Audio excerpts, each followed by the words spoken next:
नमस्कार साथियों, welcome back. एक बार फिर से स्वागत है आप लोगों का आपके अपने चैनल द सुपर कंटेंट में। साथियों, आपको बता दें कि हमने एक पार्ट मतलब मौलिक अधिकार को 2 पार्ट में बनाया था।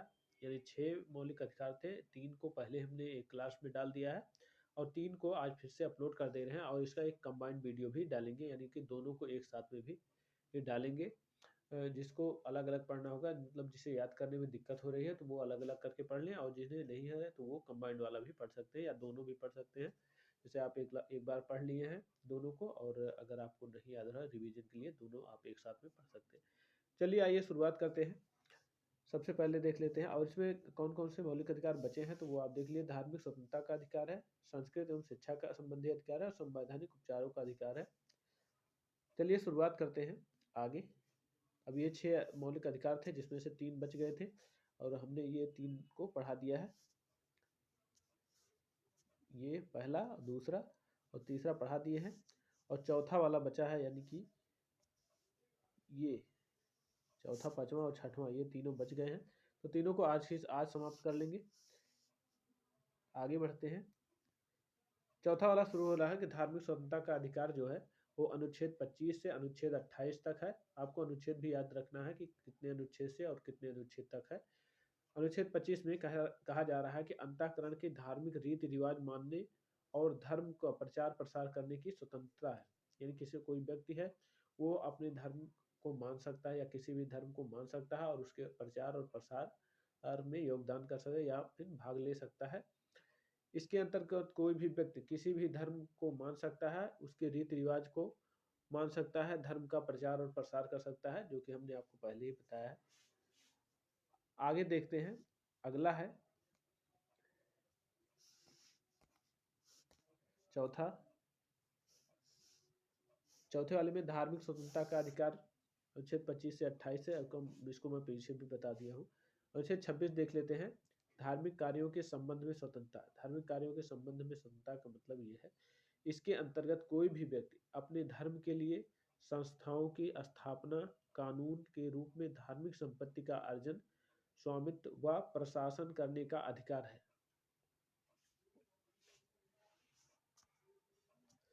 तो साथियों, आप इसमें देख सकते हैं कि इसमें जो ये पॉइंट लिखा गया है, ये वाला, यानी धार्मिक संपत्ति का अर्जन स्वामित्व है।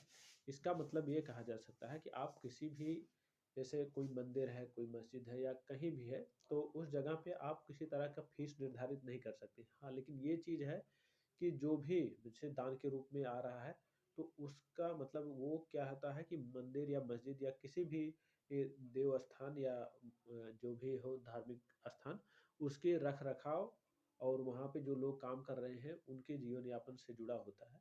तो ये चीज़ों को मतलब इस चीज़ को संचालित करने के लिए वहाँ पे कुछ आप दान के रूप में दे सकते हैं, तो उसका अर्जन जो हो वहाँ से किया जा सकता है। आगे देखते हैं। जैसे ट्रस्ट के रूप में बना दिया जाता है कि ट्रस्ट में बनाने के बाद उन्हें कुछ पैसे दिया जाता है, बाकी जो पैसे अतिरिक्त आते हैं वो सरकार अपने लोगों में यूज कर लेती है, अपने कार्यों में यूज कर लेती है। आगे चलते हैं। धार्मिक स्वतंत्रता का अधिकार है अनुच्छेद 25 से 28 तक, और इसमें हम देख रहे हैं अनुच्छेद 27। धार्मिक कार्य के लिए धन कर मुक्त यानी टैक्स फ्री होता है। राज्य किसी भी व्यक्ति को ऐसा कर देने के लिए बाध्य नहीं कर सकता है जिसकी आय किसी विशेष धर्म अथवा धार्मिक संप्रदाय की उन्नति या पोषण के लिए व्यय की गई हो। यानी कि जब कोई व्यक्ति जिसके पास बहुत मतलब जैसे पैसा है और वह पैसे को दान के रूप में देता है, यानी कहीं पे दे रहा है या खर्च कर रहा है, तो उसके लिए सरकार उससे किसी भी प्रकार के टैक्स को वसूल नहीं सकती है, क्योंकि ये माना जाता है कि जो भी व्यक्ति उस पैसे को खर्च कर रहा है वो सार्वजनिक कार्यों में खर्च कर रहा है और लोगों को लाभ पहुंचा रहा है, तो इसके लिए टैक्स फ्री किया जाता है। और इस तरह के, ताकि मतलब बहुत सारे लोग सामने आए और लोगों की मदद करें। अनुच्छेद 28 में सरकारी खर्च को से चलने वाले संस्थान में धार्मिक शिक्षा नहीं दी जा सकती है। इसके अंतर्गत सरकारी खर्च से चलने वाले किसी भी शिक्षण संस्थान में कोई भी धार्मिक शिक्षा नहीं दी जाएगी। ऐसे शिक्षण संस्थानों में अपने विद्यालय को किसी भी धार्मिक अनुष्ठान में भाग लेने या किसी भी धर्म उपदेश को जबरदस्ती मानने के लिए बाध्य नहीं किया जा सकता है। अब यहाँ से आप जान सकते हैं कि इन सब जैसे धार्मिक शिक्षा यानी कि उस तरह कोई धर्म है उसकी कोई विशेष शिक्षा नहीं दे सकती, लेकिन जैसे भाषा की जो शिक्षा है, जैसे उर्दू हो गया, इंग्लिश हो गया, या हिंदी हो गई, संस्कृत हो गया, इस तरह की शिक्षा वहाँ पे दी जा सकती है, लेकिन किसी भी धार्मिक धार्मिक कोई शिक्षा नहीं दी जा सकती है। ऐसा भारतीय संविधान का अनुच्छेद 28 कहता है। आगे चलते हैं, अगला अनुच्छेद है अनुच्छेद 29, अल्पसंख्यक वर्गों के हितों का संरक्षण। यहाँ से आप लोग थोड़ा सा मतलब अच्छे से समझने का प्रयास कीजिएगा, क्योंकि यहाँ 29 और 30 में थोड़ा सा कन्फ्यूजन हो जाता है। इसके अंतर्गत अल्पसंख्यक वर्ग अपनी भाषा, लिपि, संस्कृति को सुरक्षित रख सकता है और केवल भाषा, जाति, धर्म के आधार पर उसे किसी भी शैक्षिक संस्थान से प्रवेश करने से नहीं रोका जा सकता है। यानी आप ये कह सकते हैं कि यदि कोई जो अल्पसंख्यक वर्ग है वो अपनी भाषा, अपनी लिपि, अपनी संस्कृति को सुरक्षित रख सकता है। यदि सुरक्षित रखने का मतलब ये है कि वो उसमें किसी भी संस्थान, किसी भी विद्यालय का निर्माण कर सकता है और अपनी भाषा, अपनी संस्कृति की शिक्षा दे सकता है, जो अल्पसंख्यक वर्ग है। इसी के तहत जैसे क्रिश्चियन हो गए और मुस्लिम हो गए, ईसाई हो गए, बौद्ध हो गए, ये सारे लोग आते हैं। अनुच्छेद 30 देख लेते हैं, अल्पसंख्यक वर्गों को अपने शिक्षा संस्थाओं की स्थापना और प्रशासन का अधिकार है। अब यहाँ पे कोई भी अल्पसंख्यक वर्ग अपनी पसंद का शैक्षिक संस्था चला सकता है और सरकार उसे अनुदान देने के किसी भी तरह से भेदभाव नहीं कर सकता। यहाँ पे थोड़ा सा अनुच्छेद 29 में जो है वो नहीं होगा। अनुच्छेद 29 में ये है कि जो भी व्यक्ति है वो अपनी संस्कृति, मतलब संस्कृति की को सुरक्षित रख सकता है। यानी अल्पसंख्यक वर्ग जो है वो जैसे जहाँ पे जाएगा, जिस संस्थान में जाता है, तो वहाँ पे अपनी चीज़ों को हटा नहीं सकते हैं। उसे ये मतलब कहकर नहीं हटाया जा सकता है कि आप किसी दूसरे मतलब वर्ग से आ रहे हैं, या इस तरह की कोई बात नहीं की जाएगी। और अनुच्छेद 30 में है कि कोई भी जो अल्पसंख्यक वर्ग है वो अपने पसंद के शैक्षिक संस्थान खोल सकता है और उसके सरकार से उसे अनुदान देने की भी में कोई भेदभाव नहीं करेगा। यानी सरकार उसे पूर्ण रूप से अनुदान भी देगा कि आप अपनी भाषा और संस्कृति को जागृत रखने के लिए आप किसी भी तरह के शैक्षिक संस्थान खोल सकते हैं। जैसे मदरसा हो गया, संस्कृत विद्यालय हो गए। आगे चलते हैं, आगे देख लेते हैं, संवैधानिक उपचारों का अधिकार अनुच्छेद 32 है। संवैधानिक उपचारों के अधिकार को डॉक्टर भीमराव अंबेडकर ने संविधान का हृदय और आत्मा कहा है। अनुच्छेद 32 इसे मूल अधिकारों का संरक्षण कहा जाता है, क्योंकि अगर आपको मौलिक अधिकारों का हनन हो रहा है तो आप सीधे सुप्रीम कोर्ट में जा सकते हैं अनुच्छेद 32 के तहत। अनुच्छेद 226 के तहत आप हाई कोर्ट में इस रीट दायर कर सकते हैं। अब इसके पांच प्रकार के रीट हैं, 5 प्रकार से इस रीटों को देखा जा सकता है। सुप्रीम कोर्ट व्यक्ति के मूल अधिकारों को सुरक्षित रखने के लिए रीट जारी करती है और ये 5 प्रकार से होते हैं। पहला है बंदी प्रत्यक्षीकरण है, दूसरा है प्रमादेश है, तीसरा अधिकार प्रेक्षा है, और चौथा है प्रतिषेध है, और पांचवा उत्प्रेषण है। अब इनको बारी बारी से एक एक करके समझने का प्रयास करते हैं। सबसे पहले देख लेते हैं बंदी प्रत्यक्षीकरण।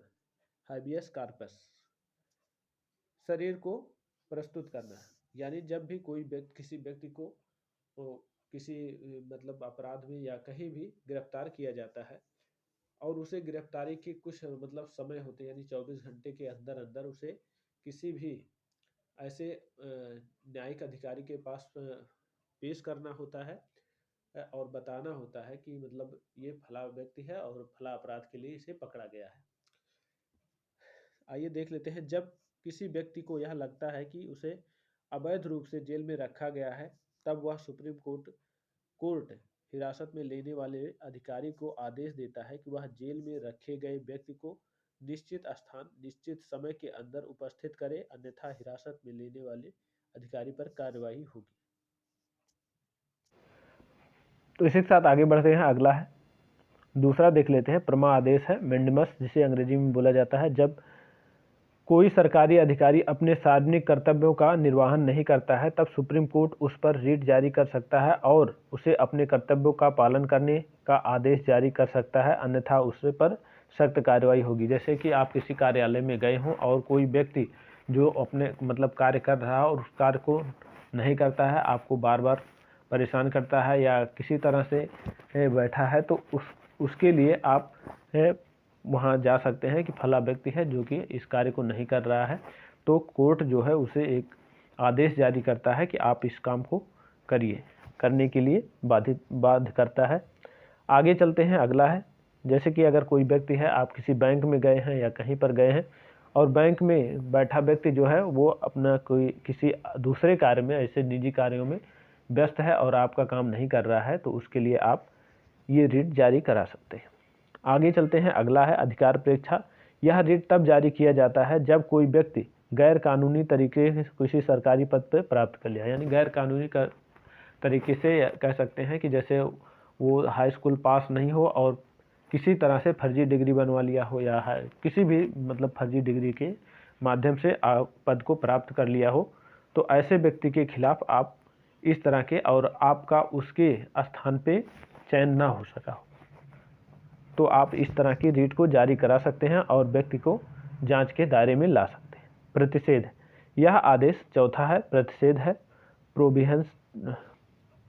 यह आदेश सर्वोच्च न्यायालय तथा उच्च न्यायालय द्वारा निम्न न्यायालय को जारी किया जाता है और आदेश दिया जाता है कि इस मामले में अपने यहाँ कार्रवाई न करें क्योंकि यह मामला उनके अधिकार क्षेत्र से बाहर है। अब इसमें इसका क्या मतलब है कि सर्वोच्च न्यायालय जो या उच्च न्यायालय होते हैं, जैसे जो उसके नीचे निम्न न्यायालय हैं, तो वो अपने नीचे जो न्यायालय हैं उनको ये आदेश जारी करते हैं कि आप इस पर किसी तरह की सुनवाई या कार्रवाई न करें, ये आपके अधिकार क्षेत्र से बाहर है। तो प्रतिषेध और उत्प्रेषण में होता है कि इसके अंतर्गत अधीनस्थ न्यायालय जहां पर मुकदमा चल रहा है उसे वरिष्ठ न्यायालय उसे आदेश दे सकता है कि उस मुकदमे को तुरंत लंबित कर वरिष्ठ न्यायालय को भेजा जाए। यानी कि आप ये कह सकते हैं कि अगर जैसे किसी जो न्यायालय है, उच्च न्यायालय या उच्चतम न्यायालय, वो ये आदेश जारी करते हैं कि आपको इस विषय के जो मुकदमे हैं वो आपको नहीं देखना है, कृपया आप जो है उसे हमारे यहाँ स्थानांतरित कर दें। तो वो न्यायालय स्थानांतरित करता है। जब इस तरह की कार्रवाई करनी होती है तो उत्प्रेषण उच्च न्यायालय या उच्चतम न्यायालय द्वारा निम्न न्यायालय को भेजा जाता है। उच्चतम न्यायालय क्या होता है कि जो उच्चतम न्यायालय होता है वो हाई कोर्ट को भी भेज सकता है, अन्य न्यायालय को भी भेज सकता है। तो इस तरह से 5 प्रकार के जो रिट हैं उसे आपने देखा होगा, तो हमें उम्मीद है कि आपको पूरी तरह से समझ में आया होगा। तो इसी के साथ वीडियो समाप्त हो रहा है। नमस्कार, जय हिंद।